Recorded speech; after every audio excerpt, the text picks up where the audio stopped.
Hey everybody! My name is Miss Mount, and I am a drama teacher over at Whittemore, and I'm very excited to be reading with you today Peter Pan Chapter 7. So in order to get ready for this listening, I'm hoping that you can pause this video and maybe do like 20 jumping jacks, and then I'll be ready waiting for you.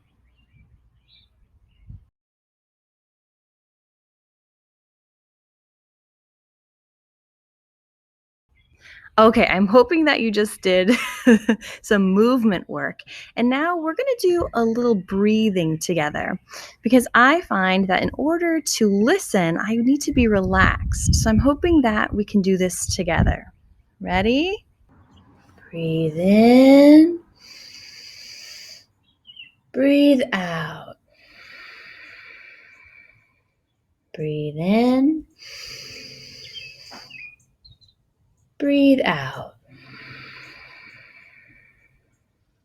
Breathe in. Breathe out. Breathe in. Breathe out. Breathe in. Breathe out. Oh, I feel much more calm. I don't know about you. So for today's chapter, we are going to have 5 vocabulary words that we're listening for. So I've written them down, and one of the vocabulary words is daffodil. And there's a clue in this video about what a daffodil is. Those are daffodils. So we're very lucky to have one of the vocabulary words right in this video.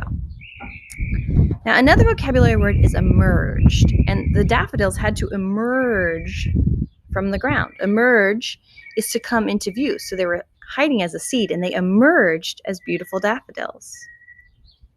And we're going to hear the word urging. Urging is when you try to get someone to do something, like the sun was urging those daffodils to emerge from the ground.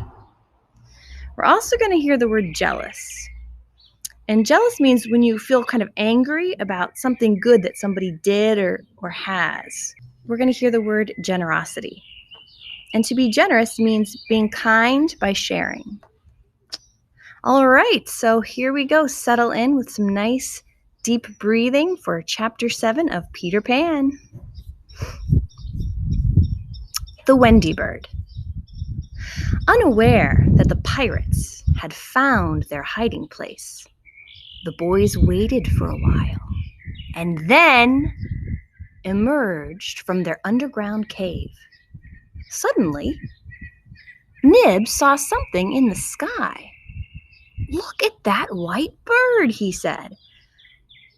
"It sounds as if it's saying, 'Poor Wendy.' It must be a Wendy bird." It wasn't actually a bird that Nib saw at all, but poor Wendy herself flying up above. Now the boys heard another sound, and it was the voice of Tinker Bell, shrill and jealous. She was no longer pretending to be nice to Wendy, but was pinching her and trying to make her fall. "Peter wants you to shoot this white bird," Tink called down to the boys. "Quick," the boys cried, "bows and arrows!" Toodles excitedly fitted an arrow to his bow. "Get out of the way, Tink," he shouted. He fired, and Wendy fluttered to the ground with an arrow at her breast. "I shot the Wendy bird," Toodles bragged. "Peter will be so proud of me." "Silly donkey," Tinkerbell clinked, laughing at her trick before going to hide. She knew she would be in trouble for urging poor Toodles to shoot Wendy. Slightly frowned as he looked at Wendy. "That is no bird," he said. "I think it is a lady." "A lady?" Toodles replied nervously. "Peter was bringing a lady to take care of us, and you've gone and killed her," Curly said. Toodles took a deep, sad breath. "I did it. "I shot the Wendy lady," he said quietly, and turned to leave the group. Just then, the boys heard a crowing sound up above. It was Peter's signal. He was back. They gathered around Wendy so that Peter would not see her. He dropped to the ground in front of them, but no one said a word. "Why so quiet, boys?" Peter asked. But still, none of the boys spoke. "Never mind," Peter said. "I have news. I brought you back a mother. You may even have seen her already. I think she was flying this way." Toodles cleared his throat. "Boys," he said bravely, "step aside." The boys obeyed, revealing Wendy's body. Peter bent, took the arrow from Wendy's heart, and turned to face his band of boys. "Whose arrow is this?" he asked sternly. "Mine, Peter," Toodles replied. Angrily, Peter raised the arrow, prepared to hit Toodles with it, but he couldn't do it. At just that moment, Nibs saw Wendy move. "The Wendy lady," he cried. "She moved her arm." Peter bent over Wendy again and saw the acorn he had given to her when she'd asked for a kiss. It was on a string around her neck. The arrow had hit the acorn and saved her life. "Hurry up and get better," he said, "so I can introduce you to the boys and the mermaids."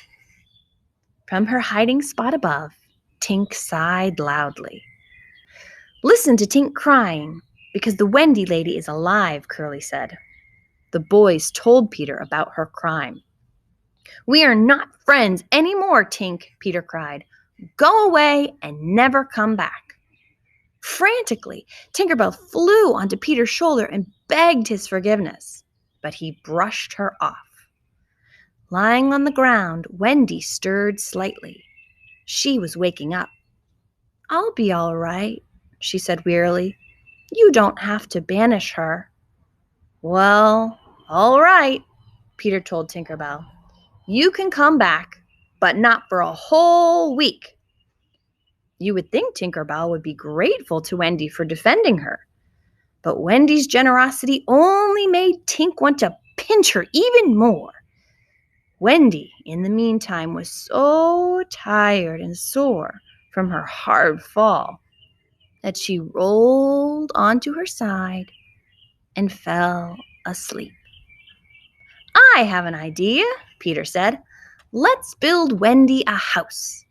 The boys were thrilled. They loved to build. They were incredibly quick carpenters, too, scurrying around for firewood, branches, and twigs, and looking for soft, cushiony flowers to use for her bedding. Just then, John and Michael dropped from the sky. They had been sleep-flying, but they woke up as soon as they hit the ground. "Mama?" Michael cried, rubbing his eyes. "Nana?" "Where are we?" John asked. "Are we dreaming?" Finally, the boys spotted Peter. "Oh, hello," Peter said distractedly. He had forgotten all about them. Using his feet as a ruler, he bent to measure Wendy to see how big her new house should be.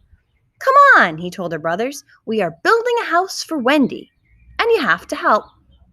"I don't see why Wendy should get her own house," John said. "She's only a girl." "She's going to be our mother," Curly said. "Now, you heard Peter. Get to work."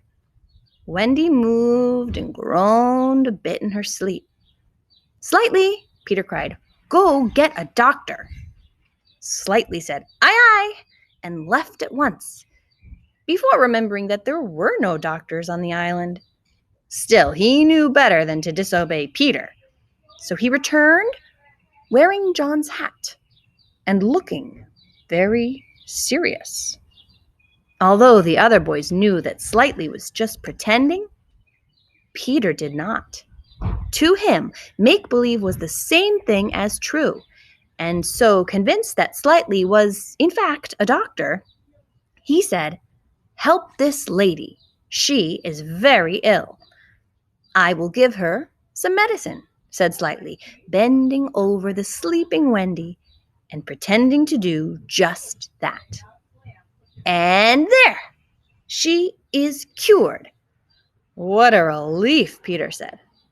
While Wendy slept, the boys built her house around her. They knew she would love it because as she slept, she sang, "I wish I had a pretty house, the smallest ever seen, with bright and shiny reddish walls and a roof of mossy green." As they worked, the boys sang back, "We've built your walls with a mossy roof and made a lovely door. So tell us now, Wendy, mother, do you want something more?" Still sleeping, Wendy sang, "Well, since you ask, I'd surely grin, for windows all about, with daffodils peeping in and babies peeping out." And so the boys built windows and pulled flowers for Wendy, but they weren't quite sure what to do about the babies. "Let's just pretend that part," they said. When they finished, the house was beautiful, and Wendy was completely contained inside. They were about to go inside to surprise her when they realized they'd forgotten to put a knocker on the door. "Silly donkeys!" Tinkerbell cried from above. Toodles gave the sole of his shoe to hang on the door, which did the trick. Now there was nothing left to do but knock. "Everyone stand up straight," Peter warned, "and be on your best behavior." He knocked politely, and all of the boys waited. When Wendy opened the door, blinking sleepily, the boys whipped off their hats and bowed. "Where am I?" she said, confused and surprised. The boys practically tumbled over one another to explain. "We built you this house," Slightly said. "Do you like it?" asked Nibbed. "It's lovely," she said, looking around. "How did you know it's exactly what I wanted?" "Just clever, I guess," said Slightly.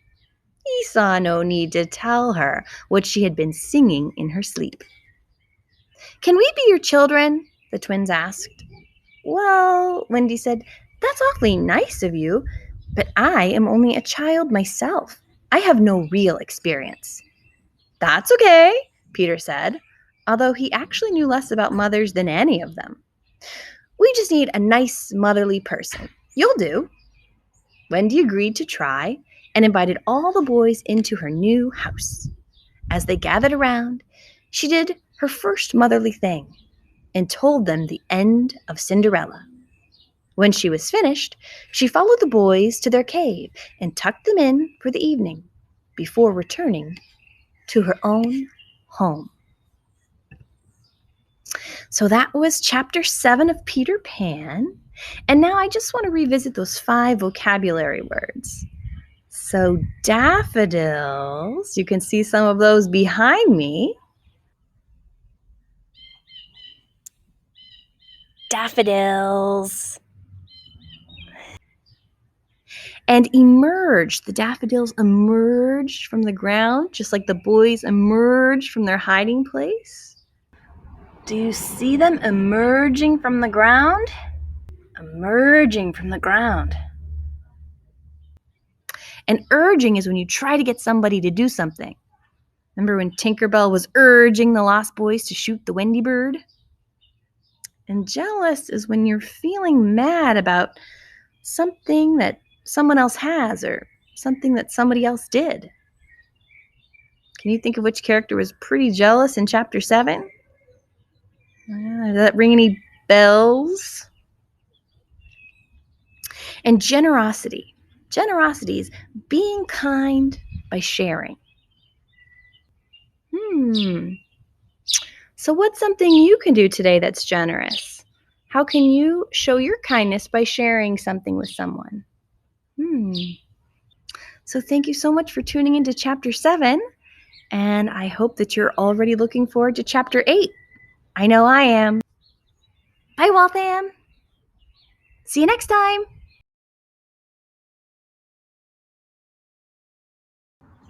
Breathe in. Breathe out.